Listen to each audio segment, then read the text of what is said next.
presentation will be done by Amanda Nyingwa from Jazzy South Africa. Amanda standing by. I almost had a bit of a journalist moment there, e-news moment there. Amanda standing by on the other side. Not reporting live, but she will be presenting. She'll be presenting on water stewardship, which is such an important aspect for South Africa because of South Africa being a water scarce country. So by no means did we only focus on energy because we, think that's the only thing that's important. We do acknowledge water is a critical part of making industrial parks, eco-industrial parks. But we've, of course, energy has been dominating as a resource challenge. Water efficiency, especially water stewardship, is equally important, and Amanda will be sharing on the work that's being done by GIZ on water stewardship. Amanda, over to you. We'll just thank you. We've got you now. All right, cool, and excellent. So, just good afternoon, everyone. I'll just do a bit of a restart and a backtrack. Good afternoon, everyone. My name is Amanda Nyingwa for the GIZ Natural Resources Stewardship Program. And before I start my presentation, I want to say Happy Africa Day to everybody. And I think it's quite a meaningful time and a period where we're having this conversation and this event on such a monumentous day where we're looking at South Africa's sustainable development and also socio-economic development in our industrial activities. So with that, I'm going to move on over to my presentation, and like Lee has mentioned, I'm taking us on a different plane today. The conversations around energy efficiency have been rich, and moving us on to another risk that we face in South Africa, which is water. And my presentation is really going to focus on water stewardship, and particularly within, and how does it support the whole concept of eco-industrial parks and the journey towards eco-industrial parks that Bernd talked about earlier on. So without any further ado, can I just share my presentation? Yes, please go ahead. Cool then. As I mentioned, I'm from the GIZ Natural Resources Stewardship Program. So we are a 5-country program within GIZ with a footprint in South Africa, Zambia, Tanzania, Uganda, and Ethiopia. And really, our mission is to promote water stewardship and a stewardship-led approach based on participatory governance, supporting inclusive and environmentally sustainable economic growth. And while doing that, we leverage tools and approaches to really empower stakeholders to collaborate and protect natural resources. Our work at Nature's South Africa is structured around 4 thematic areas. We work around the theme of promoting city resilience partnerships, green economy partnerships, and catchment-based stewardship partnerships. And specifically, and of interest for this event, we also work on the topic of partnerships for resilient economic zones, where we're really trying to address natural resource risks and challenges in economic zones and industrial parks. So how we engage in our work in economic zones? It's through a level and tiered approach. And at a first level, across all 5 countries, we're trying to work at a company level. And then the second level, we're trying to work at the city level and the economic zone or industrial park level. And we also work at a national level through the promotion of standard operating procedures and guiding processes, which I'll talk a little bit later on about that.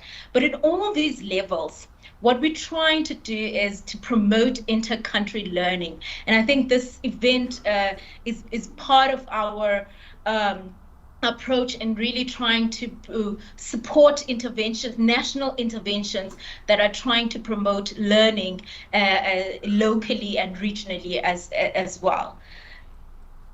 And then one of the lens that we speak about. And I mentioned earlier that we look at the resource water, but in the lens, and when we talk about water, we also talk about water stewardship. And now, what is water stewardship? And this is the question that usually comes up in most of our presentations when we're asked. So we understand water stewardship as the use of natural resources that is socially and culturally equitable, environmentally sustainable, and economically beneficial. And we believe that, and we understand water stewardship is achieved through a stakeholder inclusive process that includes both site and catchment-based actions. And we glean this understanding based on the Alliance for Water Stewardship's definition, and in supported by the global standard on water stewardship. If you see on the left, on my right, sorry, the global standard on water stewardship consists of 5 areas, and it also consists of 5 outcomes as well.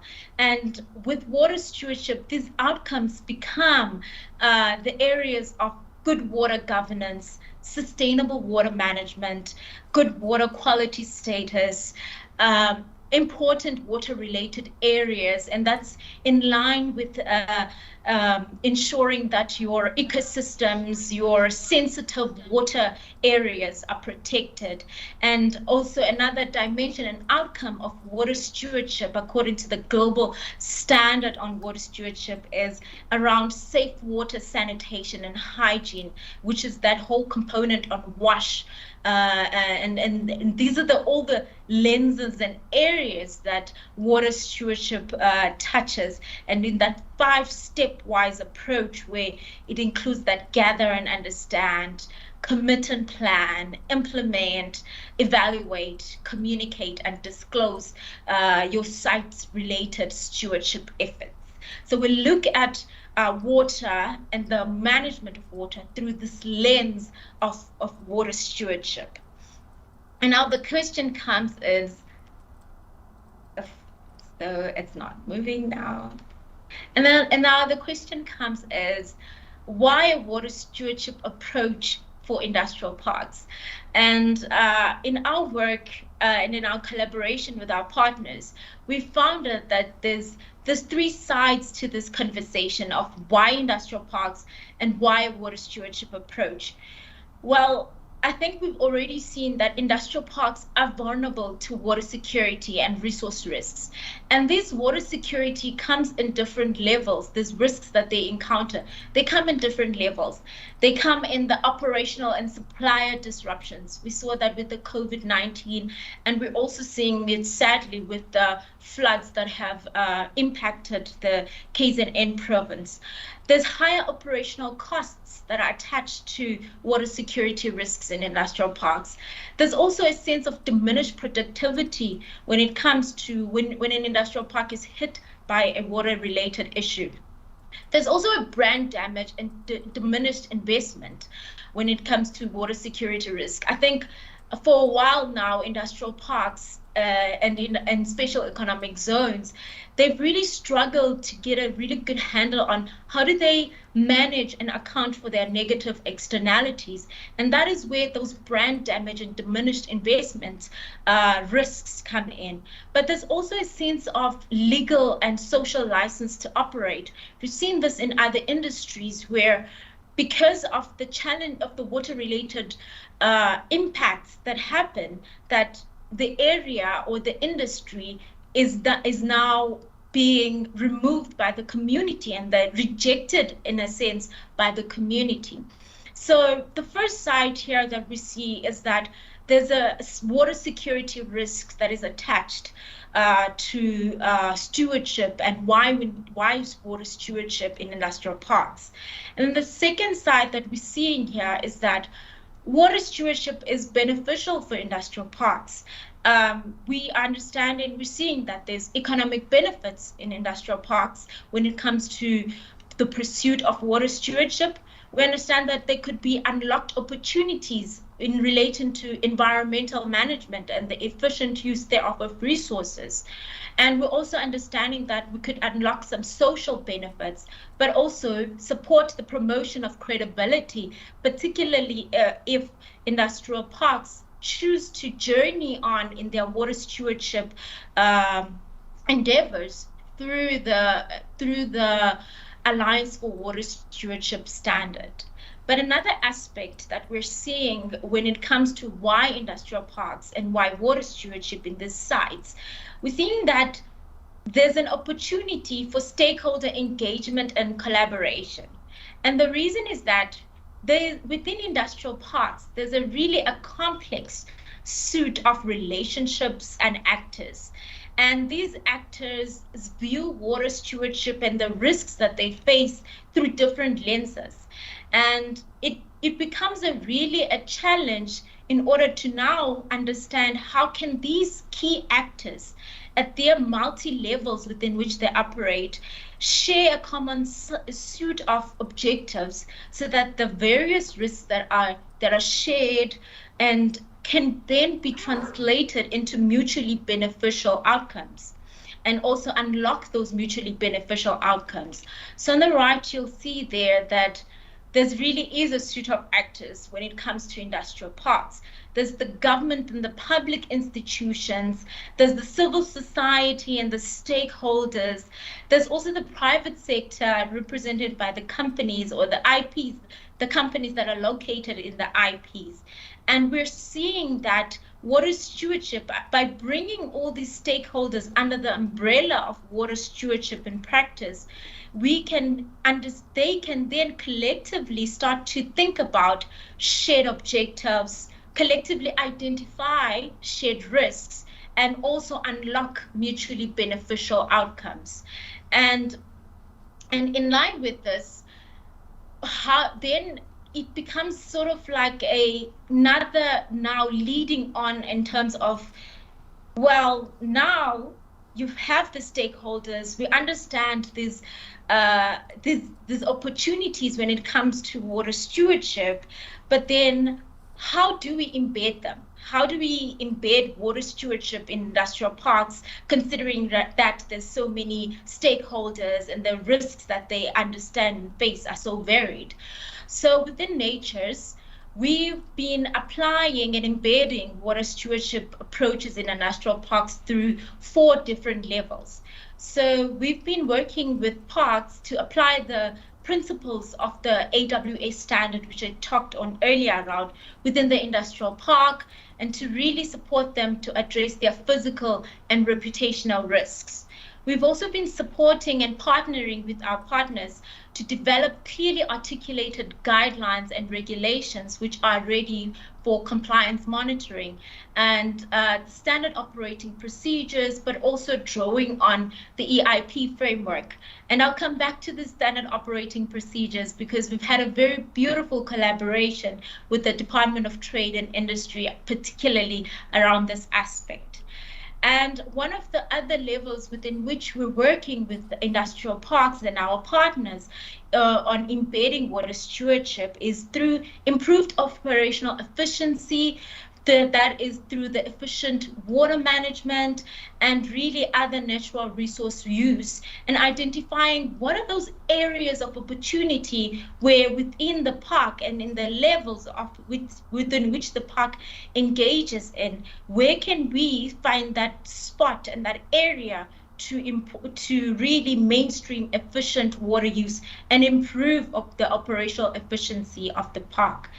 And another area that we've been working around is really around engaging with industries, park tenants, and the hosting community through a partnership model. This is also something that I'll speak a little bit on later on around. With water stewardship, I think we've seen that now there's a good opportunity to identify risk. There's a good opportunity for us to collectively engage. But there's also another area when it comes to water stewardship within an industrial park. And like I've mentioned quite a number of times, that the industrial park landscape has different levels. So where do you find the touch points or the interfaces when you're saying that I want to pursue water stewardship? So we are noting that when it comes to interfaces of water stewardship, we're noting that there's a water governance framework interface. There's also an interface around water supply, which would look at availability assessments, operations and maintenance, ensuring regulatory compliance. We're also understanding there's a dimension around operational water management, which is really around your ensuring that you've got your water use authorization, your strategy and planning around water use as a site, around water use management and water management as a site, and also understand and undertaking rather your water resource assessments. But there's also another dimension that is coming out quite strongly that we're noting, is that there's a research development and innovation dimension, which really takes in the context around innovation, capacity building, knowledge and information exchange. Then when it comes to the work that we've also been engaged with, and particularly on understanding water stewardship in industrial parks, is that there's two sides to this, and that what are the outcomes? When we asked what are the outcomes, what is the impact of water stewardship, we're seeing that with industrial parks, and particularly in special economic zones, when we speak around the conversation of water stewardship, there's definitely a lifting and recognition around engagement at multiple levels. And we're seeing that industrial parks recognize that they need to engage within the factory fence, and within their factory fence to realize improved efficiencies, their reduced carbon footprint. We're also seeing that industrial parks are much more now recognizing that they need to engage outside the factory fence as well. And that is then within the industrial park as a whole, with understanding that shared responsibility and shared risks, but also taking into account that they're noting now that they exist within a wider catchment. Industrial parks are not immune to the catchment conditions. So they're starting and really engaging outside the factory fence, within the broader catchment, understanding those interdependencies, and looking and to engage with their industrial parks and other beneficiaries. And I'll share a little bit on my presentation around some of the case study work that has been emerging, particularly in our other nature's countries, of industrial parks and companies that are located within industrial parks, and how they've been engaging outside the factory fence. A couple of points on what we're seeing as the impact of water stewardship and engagement of water stewardship. We're seeing that by engaging in water stewardship, there's an opportunity for improved operational efficiencies between the park management and park tenants. The impact of there's really an awareness that is being created, and there's also that shift towards a common understanding regarding water risks and impacts of park management and park tenants. But we're also seeing that water stewardship is also critical for supporting industrial parks to facilitate the adoption of catchment-based approaches, and also the establishment of catchment-based partnerships and collective action platforms. But we're also seeing that it supports the building of resilient and more sustainable water governance, because now industrial parks don't exist as enclaves, but rather recognize and own their space as part of the catchment, and are able in that light to proactively engage in catchment conversations around how do we improve water security within the catchment? How do we engage in water resource monitoring in the catchment? So with that in mind, one of the things that we had a conversation with one of our partners, the DTIC, and out of that good and fruitful conversation, we collaborated with the DTIC to develop the water stewardship SOPs for industrial parks. And these SOPs and the conversations that we had with the DTIC and the collaboration that resulted thereof, it came out at a very opportune time, because at that moment the DTIC was and had started to initiate a process of developing a suite of standard operating procedures for energy and energy, environment, governance. So they had been in this they were going through this phase of thinking around developing the industrial park SOPs, this whole suite of industrial park SOPs. And then we collaborated together to initiate the development of the water stewardship SOPs. And the water stewardship SOPs is a 4-phase approach, and it cuts across 6 steps to support ourselves and understanding who have more than you have, or who are enjoying a certain I'll start from this slide then. Just in this slide, what I can say is that in the early 2020, we had a very wonderful and fruitful conversation with the DTIC, where out of that conversation, we collaborated with the DTIC to develop the water stewardship SOPs for industrial parks. And these SOPs really emerged out of a period where the DTIC was in these early phases and planning around developing a suite of SOPs, and we were very fortunate enough to support and collaborate with the DTIC to develop the water SOP specifically. And the SOPs really take into cognizance and take the principles of water stewardship, and through a 4-phase approach, they try to guide and support industrial parks on how they can achieve sustainable water management.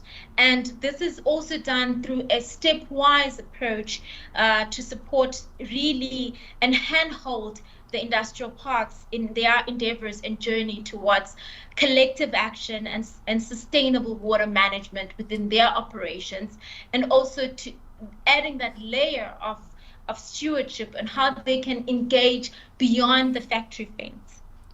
And I will stop there now on this teaser of the water stewardship SOPs, because on the 31st, which is next week, Tuesday, we will be officially launching, in collaboration with the DTIC, these SOPs, these water stewardship SOPs, and we really want to extend an invite to everybody that's sitting in the auditorium today and everybody who's joining online. It's really become a wonderful collaboration with the DTIC, and we're really quite thankful that we could establish this collaboration and emerge with the water stewardship SOPs in that light. So earlier on in my presentation, I did promise that I was going to share with you a little bit of case examples on water stewardship in industrial parks, and how our other nature's countries are supporting water stewardship and embedding of water stewardship collective action and principles in industrial parks. So the first country will be our counterparts in Ethiopia. And in Ethiopia, there is the Hawassa Industrial Park. And in that Hawassa Industrial Park, the main core tenant is PVH, PVH is a garment manufacturing company. You may recognize some of the brands under their label, which includes Lacoste, Tommy Hilfiger, and quite a few other brands under their label. And they've been working together with the public sector and the civil society within the greater Hawassa area under the partnership Protecting Lake Hawassa. And through that partnership, they've really been able to institute a couple of activities, of which one of them was really centered around wash services and the provision of a submersible water pump to support residents in having reliable water supply to that area. And now the Hawassa Industrial Park, together with PVH, they are also looking at applying and implementing the AWS standard that I talked about earlier around water stewardship, and bringing credibility to some of the collaborative work that they've been implementing under that Protecting Lake Hawassa partnership. And then the second example that our colleagues from Tanzania have been involved in, particularly on industrial parks. They've been working with Tuku Garments around and engaging on wash activities. And Tuku Garments is located in the Benjamin William Makaba Special Economic Zone. And they've been collaborating with the local celebrities and conducting awareness-raising events, particularly around wash and hygiene. And they've been rolling out a strong community collaborative initiative that has been anchored on water stewardship principles. And through this community and awareness and wash campaign, they really hope to build on and integrate into existing interventions which would be necessary for their scaling up on actions around water stewardship. Another example that I'd like to share with everybody, particularly around partnerships and the lessons that partnerships could have for industrial parks, and partnerships that emerge out of the whole concept of water stewardship, is the partnership on the Mfatuzi Water Stewardship Partnership. And this is a partnership that includes, it's a multi-stakeholder partnership, and with representatives from business, government, civil society. And the whole aim of the Mfatuzi Water Stewardship Partnership is to really play a transformative role in the region in unlocking the value of water for social and economic benefit. And we're seeing more and more, particularly as industrial parks need to establish stronger linkages with their hosting communities. We're seeing that the whole multi-stakeholder platform and multi-stakeholder partnerships could be an area of lesson learning for people, for us in the industrial parks community. And what we're seeing is that facilitating a multi-stakeholder partnership, it really does require that active engagement from all stakeholders. It requires that all stakeholder groups are part of the management team. And particularly if you're going to speak on establishing those long-lasting linkages with the community, they need to be represented in a very credible and decision-making structure such as the management team. And why this is necessary, because it supports and ensures that all perspectives are heard and really understanding what needs to be done at the different levels, because the interests of .org and the interest of .com are different to the interest of .gov, which is in extension the community. And it also, what we're seeing with the multi-stakeholder platform, it really does also support how everybody contributes and benefits, particularly given that catchments, the risks are shared, and at the same time, the benefits are shared in that respect.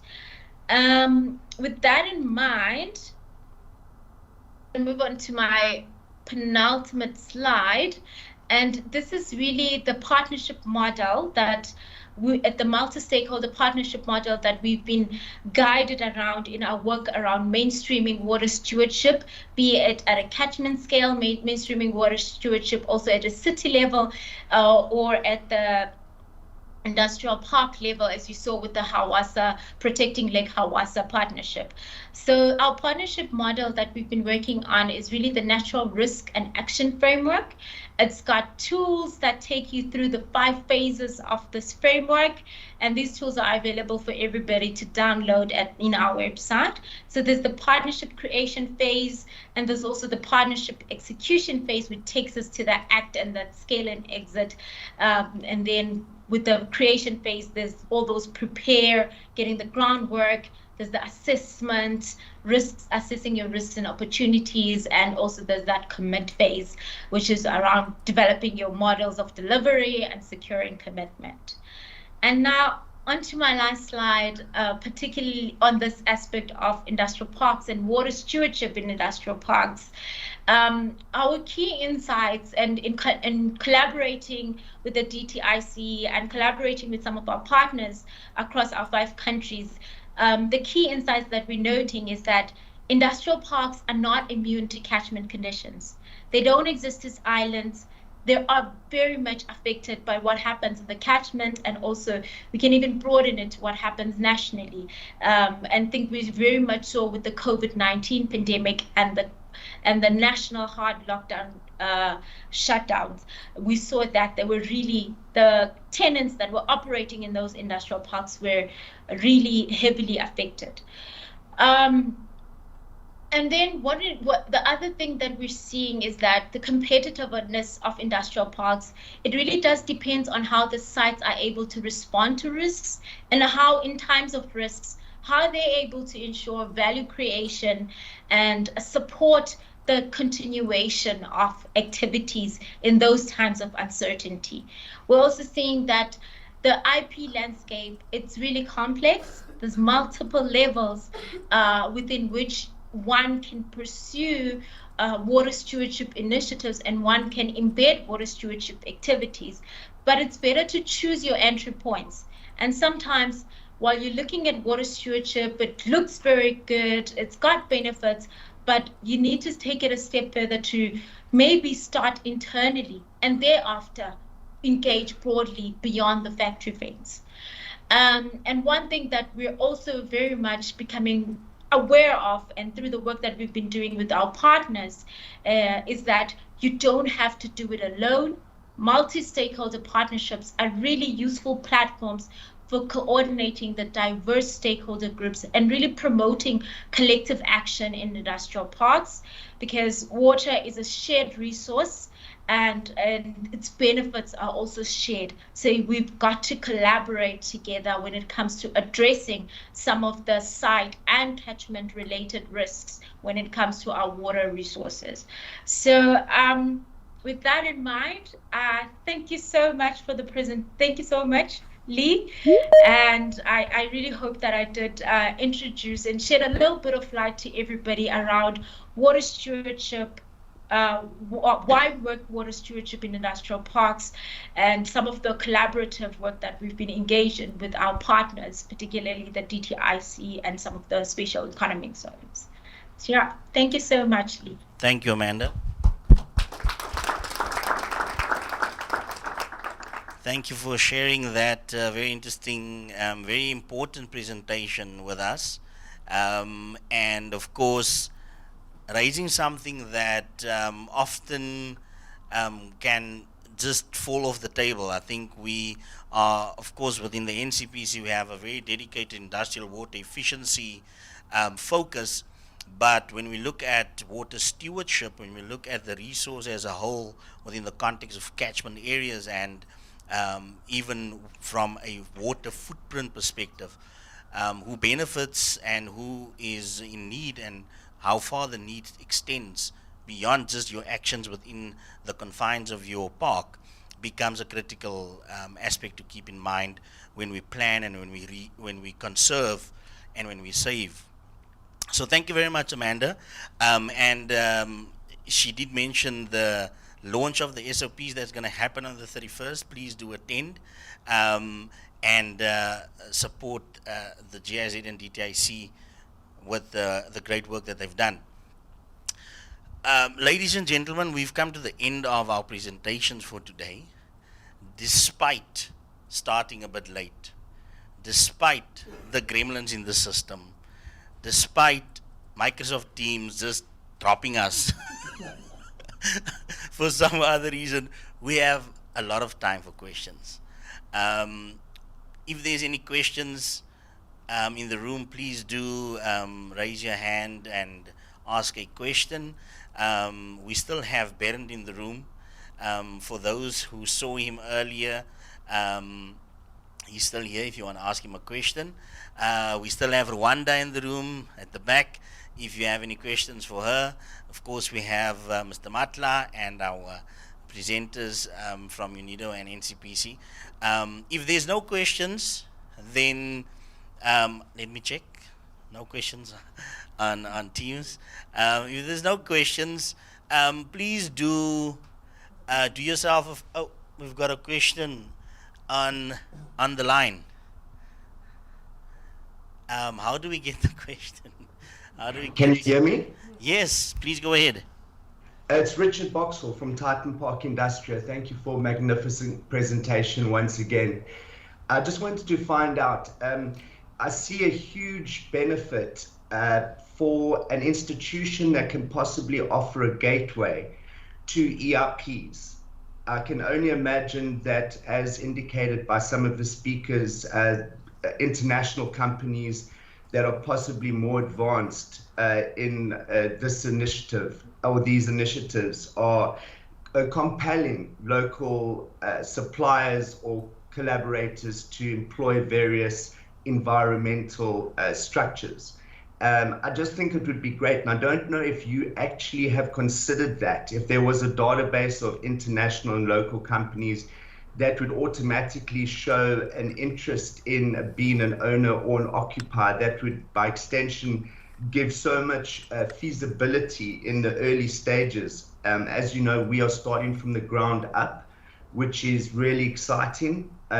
We have the benefit of not having to try transform a traditional park into an EIP. We can start as an EIP, but with that comes, with that stationary start, cold start, comes the occupancy conundrum. And I would just want to know if you had any advice regarding that. Thank you very much. Thank you, Richard. That's a very good question. I'm going to, that's part of my job to pass it on to other people. Not here to answer the questions. But there is no such list, but there is definitely a very good and a real understanding of that challenge. I'm going to ask Berend if he wants to quickly respond to that. Berend? Thanks. I'm not going to stand before the camera. Oh, the camera found me. Oh, my word. I better go and hide. Okay, let me look at the camera then. Richard, awesome. Thanks that you're here. I still owe you another email. Haven't forgotten. Look, the development of an industrial area is always a step-by-step process. Okay? If you look at some of the most successful industrial areas in the world, and I'm not just picking on those in Europe, for example. I mentioned one earlier. Well, I didn't mention it on my slide, the Kwinana industrial area in Australia, for example. If you look at some of the industrial parks that have been developed in Mexico, Vietnam, for example, South Korea, these things take time. Okay? So what is important in the success formula is, first of all, that you clearly identify and outline what your value proposition is. If you don't have a value proposition that cannot be adapted over time, you're going to struggle, number one. Number two, it's really useful to get some tenants, grow your value proposition. Get some tenants, grow your value proposition. So it's like this interactive process of growing it. You will not, well, there's probably one or two exceptions, but you will not get any industrial area up and going within a period of 3 to 5 years. This is not going to happen. Okay? You will have a couple of tenants, and you have to keep pushing at it. And I'm going to use a couple of examples just quickly. Kwinana, for example, has taken 60 years to arrive at where it is now. Okay? And now it's functioning amazingly. Right? Another example, the Shenzhen area in China. Okay? Chinese do things on a completely different scale, which is amazing. Okay? South Africa is not going to do it on that scale. But Shenzhen has taken, again, I'm under correction, I think 30, 40 years to develop to the point where it is now. Okay, so there is no quick solution to getting, that tenant growth that you want. The best that I can offer is making sure that your value proposition is constantly adapted to the changing context and dynamics in the world. Thanks. And they come all from a different angle, and I find it quite interesting. And it's always about communication, how to work together. And I always have a question when it comes to ownership. Who is actually owning that process? I mean, the land is owned by the municipality. Then there's the private sector company that says, look, I need to do business here. I don't have time for water stewardship or for whatsoever. So who is actually owning the process? Who is driving the process? What is your recipe? How are you going to do that?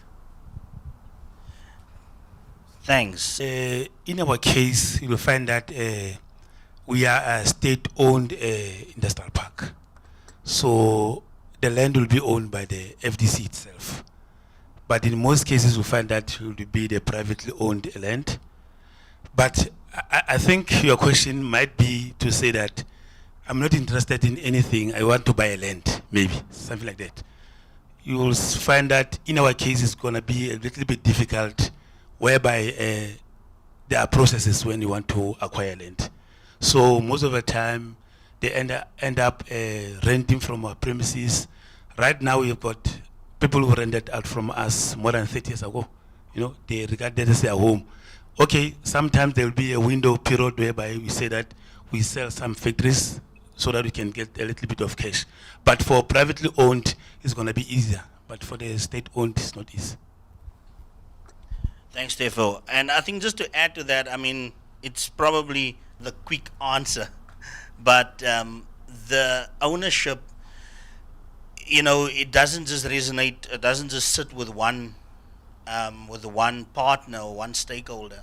And I think as we mentioned earlier this morning, each industrial park has its very own unique set of circumstances, and you know, whether it's with regards to the land ownership, which brings new dimension, whether it's private owned land, you know, whether it sits on the border of a province, or whether it overlaps into two provinces. There's such a lot of unique characteristics that the ownership model has to almost be tailor-made for that specific industrial park. And you do have instances where you can look at a cluster of parks that have very similar characteristics, but in most instances you have to develop a unique ownership model.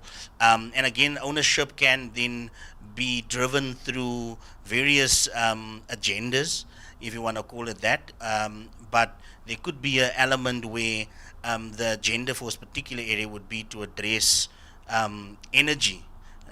You know, it could be to address, I think what Richard just mentioned, in the area that he's looking at, they're trying to entirely change the economic profile of that particular area that totally, you know, stopped because of businesses moving out of the area, for instance. Atlantis has a similar type of history where businesses move out of the area, and the special economic zone has now an agenda of just reintroducing new industries into the area. So that model really depends on those circumstances. Bernd? I just want to check though, Jürgen, did you not also wanted to refer to the ownership of, let's say, an EIP approach, for example, the water stewardship, right? Okay, so so in that case, what you have, for example, and this is something. I have competition again. Okay, so what we've seen, what works really well internationally, but also in South Africa, is if you have industry committees or representative grouping of the tenants in an industrial park, you will very often find that they then take ownership of introducing particular interventions, like water stewardship, like resource efficiency, like things like that. That's kind of, even though parks are very different, that kind of seems to come out all over the world as one of the approaches of taking ownership of, let's say, an EIP transition. Okay, there are, of course, always differences. Thanks. Thanks, Bernd. So we had some hands on the on Teams. Nonhlanhla, you were busy saying something. I'm not sure if you had wanted to add to the conversation. I don't see any hands up now. Tim. Tim, anything you wanted to ask?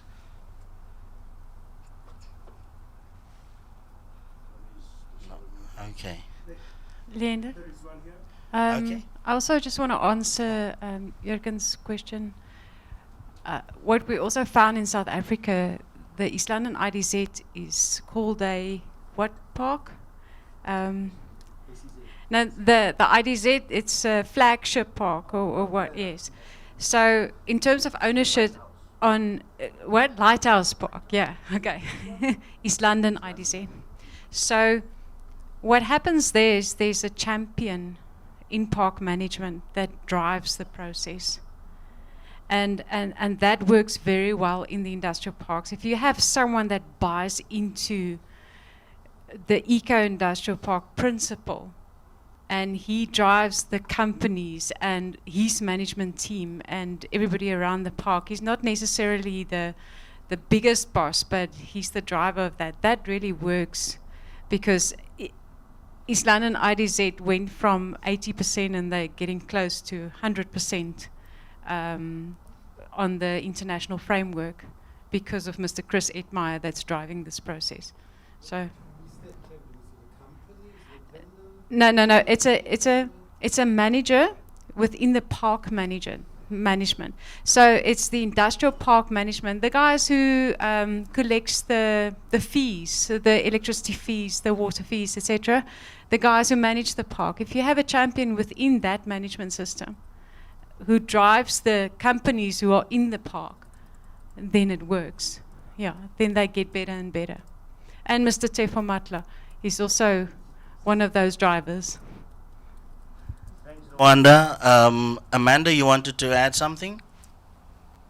Yes, I'd like to add a little bit, particularly pick up on the point that Rwanda has mentioned around the driver, and also connected to that aspect on where Bernd mentioned industrial associations and collective groupings. And the point is, who is the driver? Looking at it particularly from the partnership that we've had, the Umhlatuzi Water Stewardship Partnership, it's been running for 5 years now. It completed 5 years this year. And the driver in that has been the management committee. So it helps to establish a body of people who will be able to drive processes and also take the partnership forward through unlocking activities, mobilizing funds, and also really structuring the work program of the partnership. So I think in a similar light as industrial associations and how they work, that becomes the driver. That body becomes a driver. And in that aspect, particularly with learning from the Umhlatuzi Water Stewardship Partnership, it was really initiated and constituted because there was a drought. So the drought itself also became a driver. And why do we need the partnership? Because we have a drought. There's multiple users within the catchment, and these users, there's agricultural users within that catchment. There's Mondi, big water users like Mondi and Sapi and Tonga Tulet. So all these users, they need to sustainably now manage their water resources because of the drought. So the drought became the primer, but the driver and the ownership, it became the management committee. So now, behind the motivation, there are bodies, there are warm bodies, if I can speak candidly. There are warm bodies, and those warm bodies become those key agents now to unlock activities, to devise the activities for the partnership, to mobilize the resources, to actually also introduce new elements on how the partnership can be sustainable.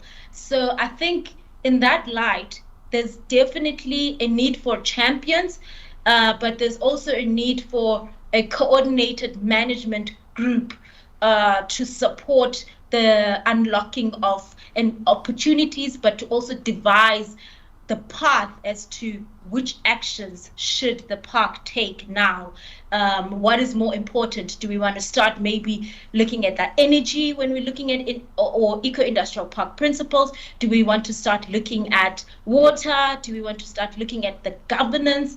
So it's really important to have those warm bodies, either through a champion or through a management committee.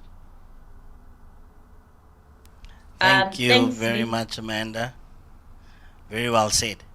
Thank you. We have another question. Thank you. Thank you. Thank you. Good Please just afternoon. introduce yourself. Yeah. Good afternoon. I am Nolo Iswalingo from KwaZulu Natal, Economic Development, Tourism and Environmental Affairs.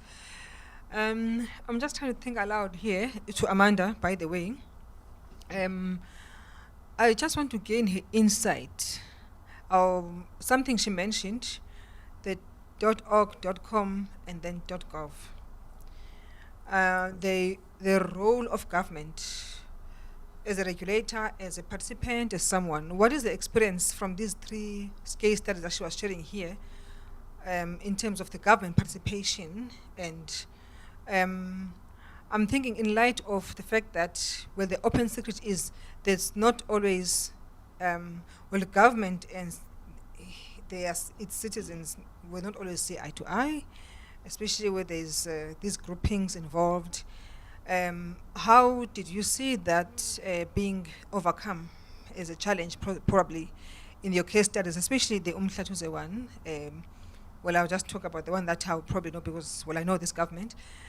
We don't always see eye to eye with our own people, and just how does it work out now in this space? I guess that's my interest. Thanks.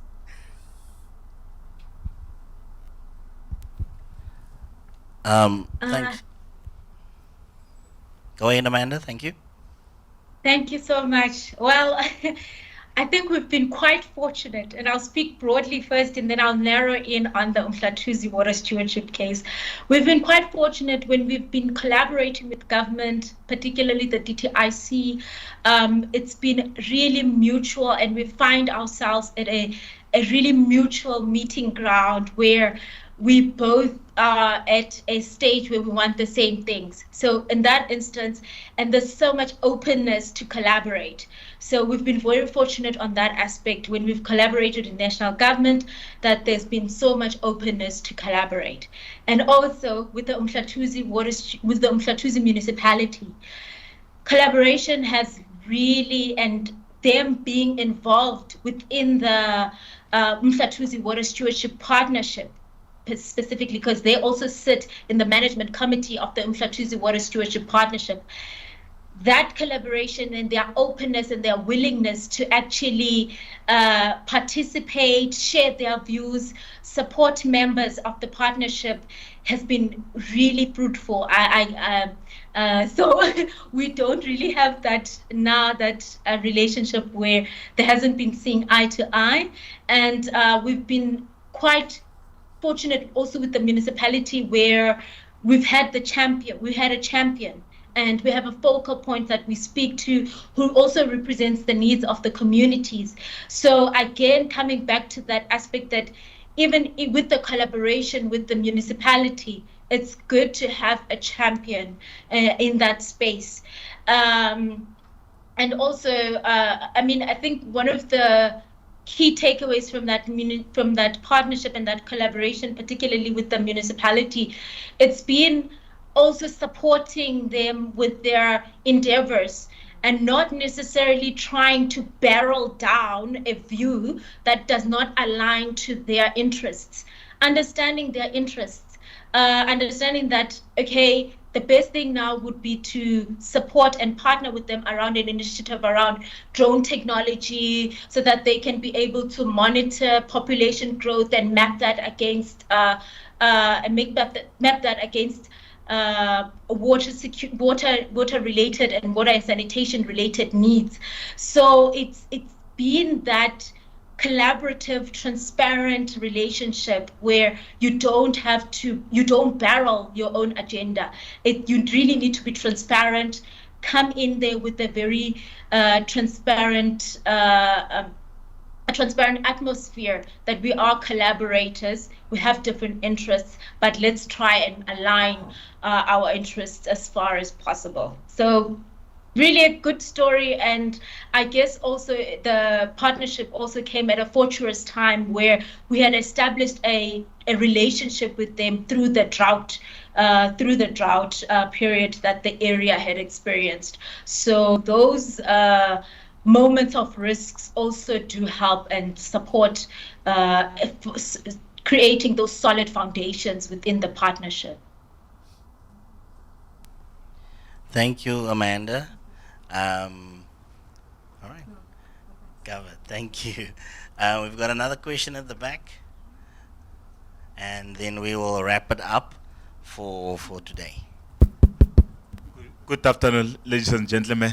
My name is Oscar The surname is Small. My company is Sufficient Grace Trading. My question is that how to the department and NCPC, how can the SMME attract this township economic grant that the government was speaking about, so that it can assist the small business, formal and informal business, so that they can transform themselves and also help them to grow their business? Because normal times when they come, the premiers and the mayors, they come to township, they speak about this township economic grant that need to assist the small business. But the problem is that we don't know where to access it, what is the criteria that they're looking for.